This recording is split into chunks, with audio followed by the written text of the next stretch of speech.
The Walking Dead, cette série d'horreur carrément dramatique, ça fait longtemps que je me suis dit qu'il fallait en parler. Mais il y a tellement sur le web, une telle quantité de données que je me suis dit que c'était pas vraiment nécessaire. Car tout a été à peu près dit sur cette série télévisée dramatique qui est diffusée depuis octobre 2010 sur RMC. Mais comme on me l'a fait remarquer, je m'étais attaqué pour mes présentations critiques à 2 autres séries consacrées aux zombies. Pourquoi pas parler de celle qui a mis en avant à la télévision le genre.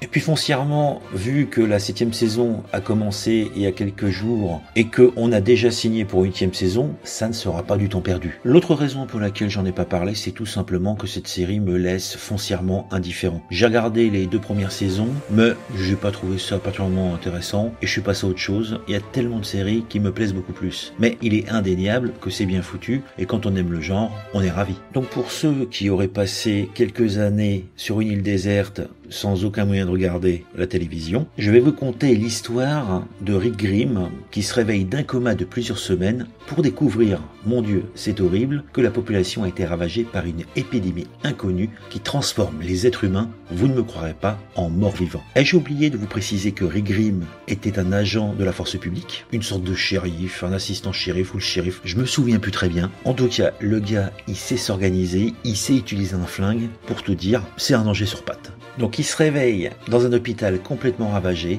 il y a des cadavres partout. Bon, il va quand même essayer de retrouver sa famille et il va réussir à tomber dessus. Très vite, il va devenir le leader du groupe et il sera amené à faire des choses innommables et bien plus pour pouvoir survivre avec ses camarades dans ce monde post-apocalyptique dans la région d'Atlanta aux États-Unis. Face aux zombies et au groupe de survivants complètement déjantés, il devra faire preuve de rudesse, d'ingéniosité et d'une bonne paire de mollets pour pouvoir survivre. Autant dire que le turnover dans le casting de la série est plutôt intense. Faut pas trop vous attacher aux personnages parce qu'il y a de fortes chances qu'ils disparaissent. Les saisons avançant, vous en saurez plus sur l'origine de l'épidémie, vous en saurez également plus sur les personnages et vous découvrirez chaque saison de nouveaux environnements. À l'origine de l'histoire de cette série, il y a un comics. Actuellement, il y a déjà 25 livres qui sont sortis. Bon, l'histoire n'est pas exactement la même que dans la série télévisée, mais l'idée principale de l'histoire est conservée. Si vous voulez en savoir plus sur cette série, vous avez de nombreuses ressources à votre disposition et de nombreuses critiques particulièrement bien développées. Si cette vidéo vous a plu, vous pouvez mettre un j'aime et la partager sur les réseaux sociaux. Vous pouvez également vous abonner à la chaîne